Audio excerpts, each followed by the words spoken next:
नमस्कार दोस्तों, कैसे हो आप सब। उम्मीद करते हैं आप सब अच्छे होंगे और पढ़ाई भी आपकी मस्त चल रही होगी।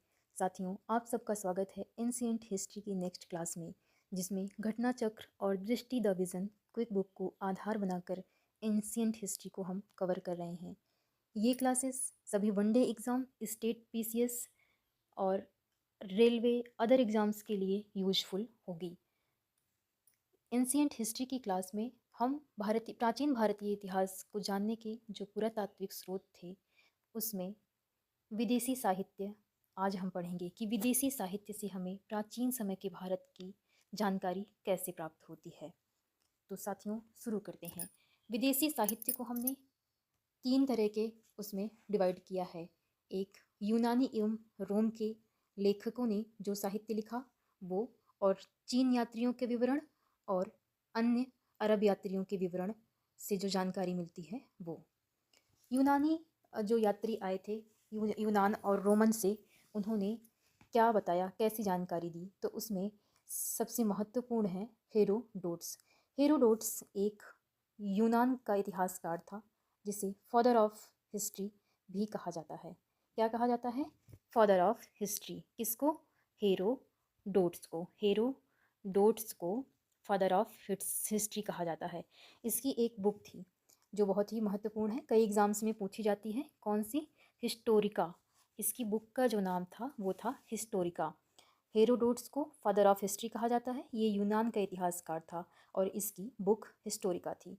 और दूसरा यूनानी जो यात्री था महत्वपूर्ण, वो टेसियस था। क्या था?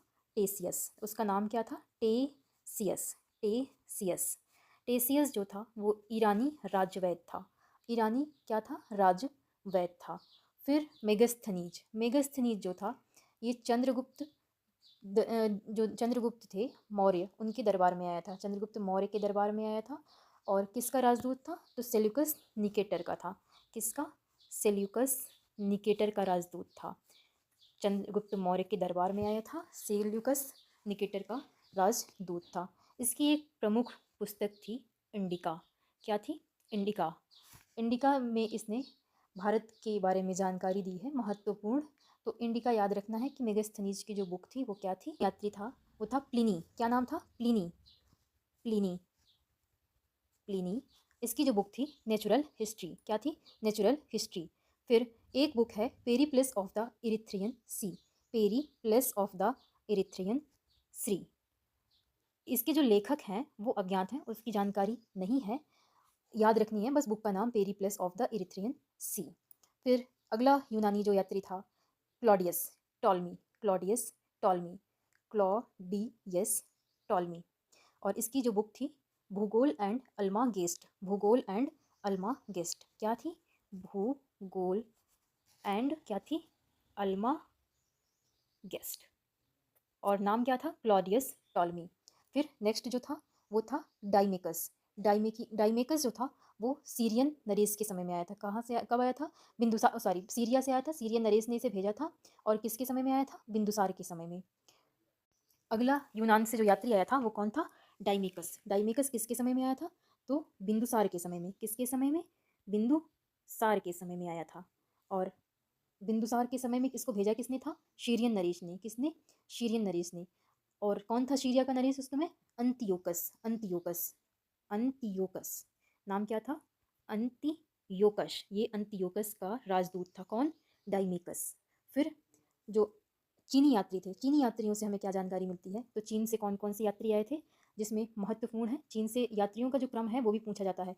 क्रम में सबसे पहले याद करना है फाहयान। क्या? फाहयान चीन से आया था। फाहयान कब आया था? 405 से 411 ईस्वी के आसपास। कौन आया था? फाहियान। फिर नेक्स्ट आया था सोन युन। सोन युन।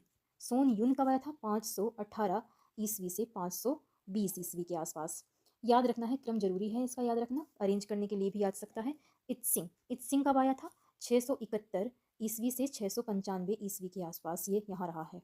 और फिर सबसे बाद में कौन आया था? ह्वेन सॉन्ग। ह्वेन सॉन्ग कब? ह्वेन सॉन्ग जो थे वो कब आए थे? तो ये आए थे 630 से 645 ईस्वी के आसपास। कब? 630 से 645। 630 से 645, यहाँ 15 वर्ष रहा है। सबसे पहले कौन?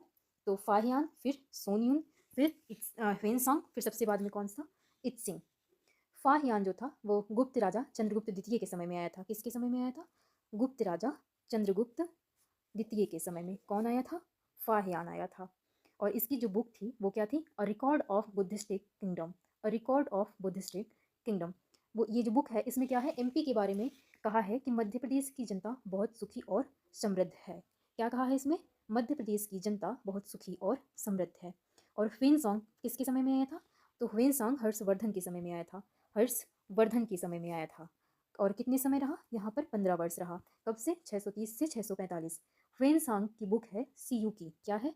शियूकी। शी यूकी जो है ये ह्वेनसांग की बुक है, पूछी जाती है ये भी। तो अब अन्य जो अरब यात्री थे उनमें से कौन कौन से महत्वपूर्ण हैं? तो उसमें है अलबरूनी। अलबरूनी क्या है? 11वीं सदी में महमूद गजनवी के साथ भारत आया था। कब आया था? 11वीं सदी में महमूद गजनवी के साथ भारत आया था। और इसकी जो बुक है वो क्या है? तहकीक ए हिंद। क्या है? तहकीक ए हिंद। तहकीक ए हिंद इसकी पुस्तक का नाम है, जिसे हम किताबुल हिंद भी कहते हैं। क्या कहते हैं? किताबुल हिंद। आज भी इतिहासकारों के लिए ये बहुत ही महत्वपूर्ण है। सर्वप्रथम 1818 ईस्वी में एडवर्ड साची ने अरबी भाषा में क्या किया? अरबी भाषा में से तहकीक हिंद का अंग्रेजी में अनुवाद किया। किससे? अरबी भाषा में ये बुक लिखी गई थी और फिर एडवर्ड साची ने इसको अंग्रेजी में अनुवाद किया। फिर उसके बाद अरबी लेखकों में अलबरूनी के अतिरिक्त अल बिलादुरी, क्या नाम था? अल बिलादुरी, सुलेमान हसन, निज़ाम फरिश्ता, निज़ामुद्दीन, इब्न बतूता, ये सब प्रमुख यात्री थे। इब्न बतूता कहाँ का रहने वाला था? तो ये मोरक्को का रहने वाला था। कहाँ का रहने वाला था? मोरक्को का। जो इसका यात्रा वृतांत है वो उसका नाम क्या है? रेहला। रेहला इसका यात्रा वृतांत क्या है? रेहला। तो यह 14वीं शताब्दी में भारतीय उपमहाद्वीप के सामाजिक तथा सांस्कृतिक जीवन के विषय में प्रचुर तथा सबसे रोचक जानकारी देती है। कौन? इसकी बुक रेहला, जो किस में लिखी है? अरबी भाषा में। किस भाषा में है? अरबी भाषा में है। सुल्तान मोहम्मद बिन तुगलक ने उसे दिल्ली में काजी के पद पर नियुक्त किया। क्या किया था? दिल्ली में काजी के पद पर। किसने? मोहम्मद बिन तुगलक ने क्या किया था? काजी के पद पर। काजी मतलब आज का जज। और किसने? मोहम्मद बिन तुगलक ने इसको दिल्ली में नियुक्त किया। उसके बाद फिर क्या किया? अपना राजदूत बनाकर कहाँ भेजा? चीन भेजा। अपना राजदूत बनाकर इसे चीन भेज दिया। आज के लिए बस इतना ही। आगे की क्लास में हम पढ़ेंगे प्राग ऐतिहासिक काल। क्या पढ़ेंगे? प्राग ऐतिहासिक काल।